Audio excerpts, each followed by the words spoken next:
You know how when you're on the road long enough, you start collecting weird little stories? Stuff that sounds funny at first, or just plain strange. And then later you realize, yeah, that should have scared me more than it did. Well, I've been driving trucks for over a decade now, and I usually keep to myself. There's one night I still think about. Every time I tell someone, it gets really quiet in the room. So if you don't mind a slow burn, let me tell you about something that happened out in the Midwest on Route 36 near exit 212, middle of nowhere.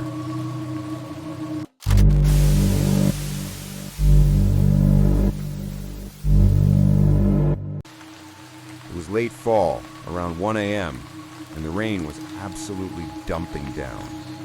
Not the gentle, romantic movie rain. I'm talking about the kind where your wipers are on full speed and still can't keep up. You're basically driving through a car wash. I was tired, like dangerously tired. But I only had 40 more minutes until the next rest stop, and I figured I could push through. Stupid, I know. But you tell yourself these little lies when you just want to be done. The highway was empty. Not a single car in front of me. None behind me. Just long stretches of black road and that constant, hypnotic thunk, thunk, thunk of the wipers sliding back and forth over the glass.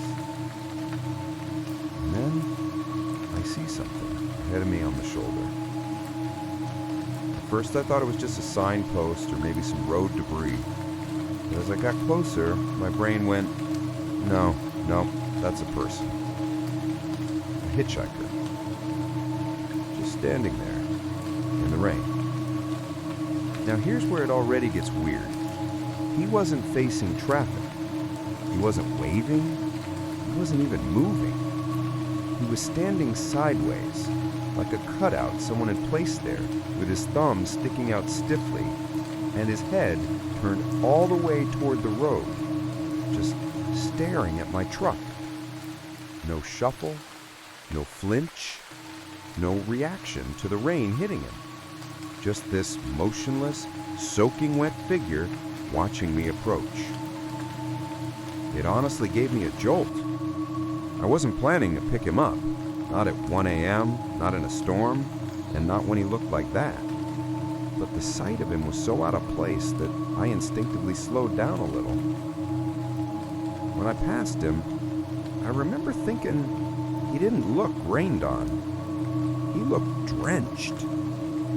Like someone had pulled him out of a lake or river minutes ago.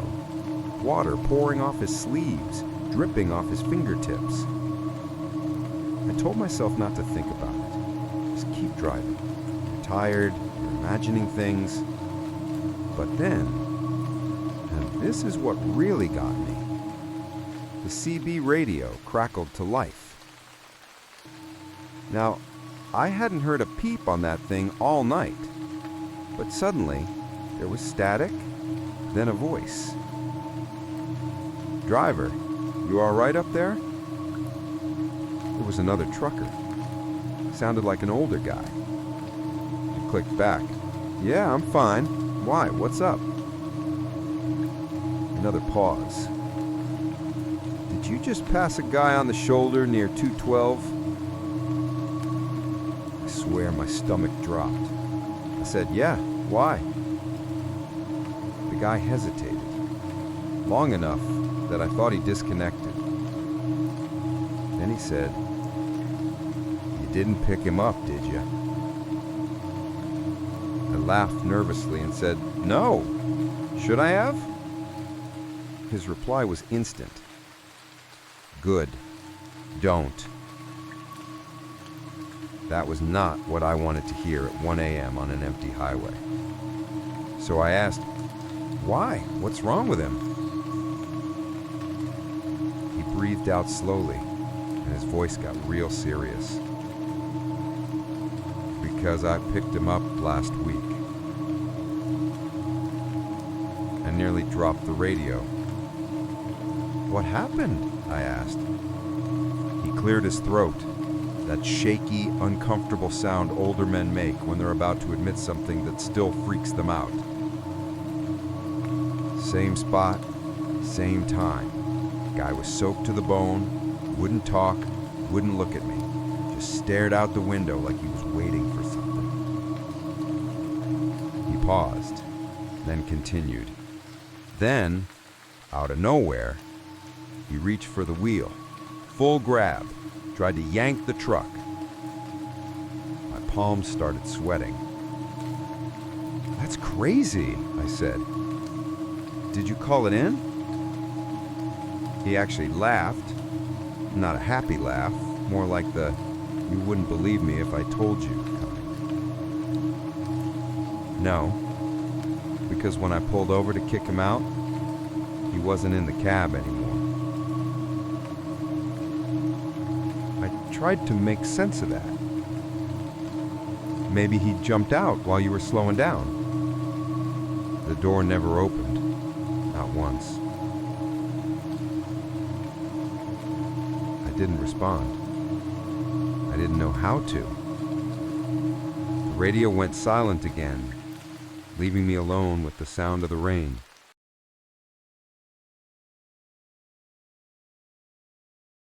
I've been a trucker for 16 years, and I've seen my fair share of strange things on America's loneliest highways.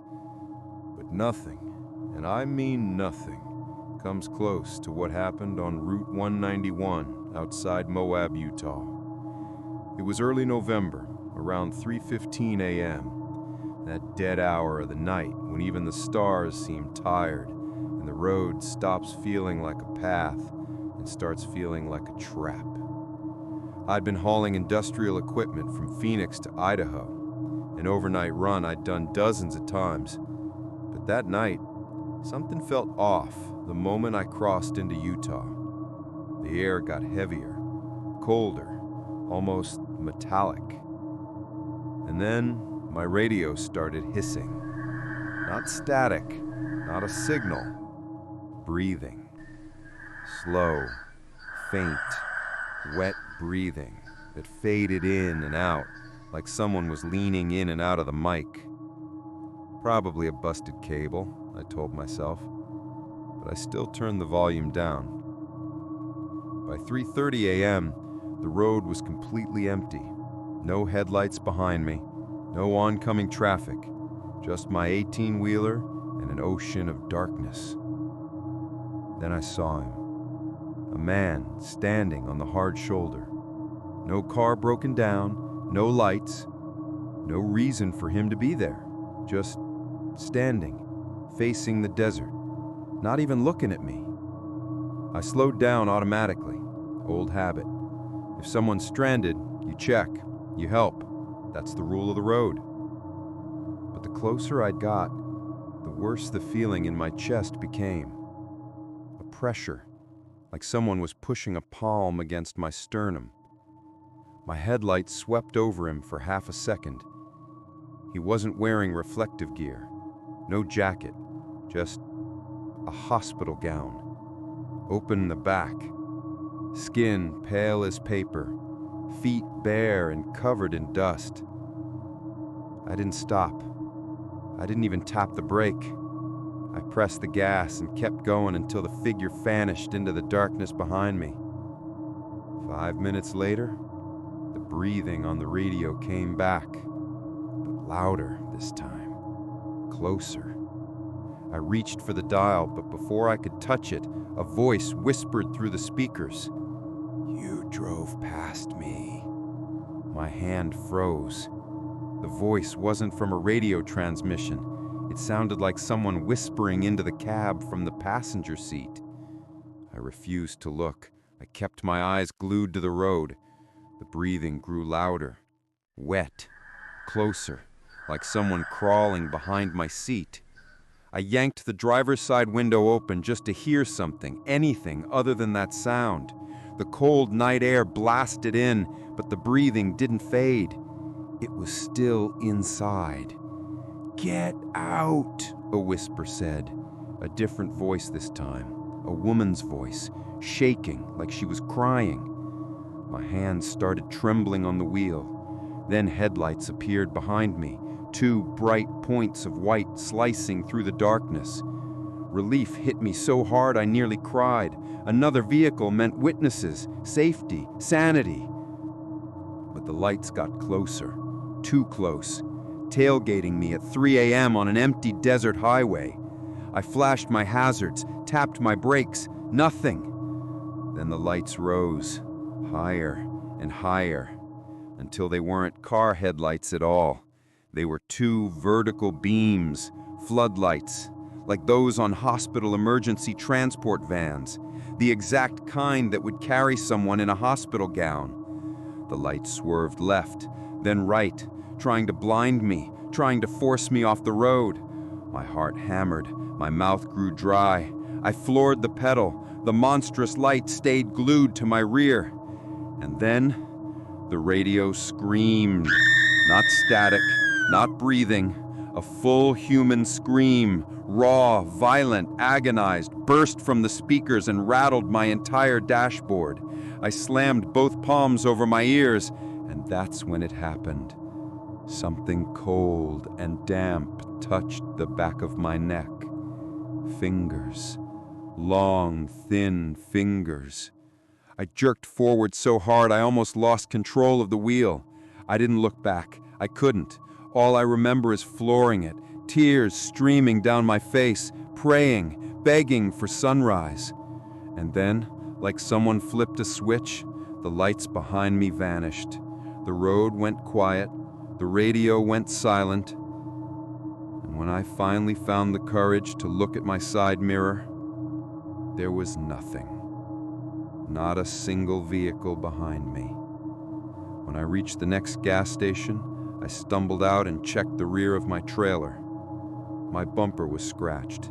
Deep gouges like fingernail marks scraped across the metal. The attendant saw my face and asked what happened. When I told him where, he stopped smiling. He said there'd been a massive hospital bus crash on that stretch of Route 191 nearly 10 years ago. Transport van overturned, all patients killed, bodies never recovered properly due to a sandstorm that followed. Locals claim the spirits never left, especially the ones who died walking.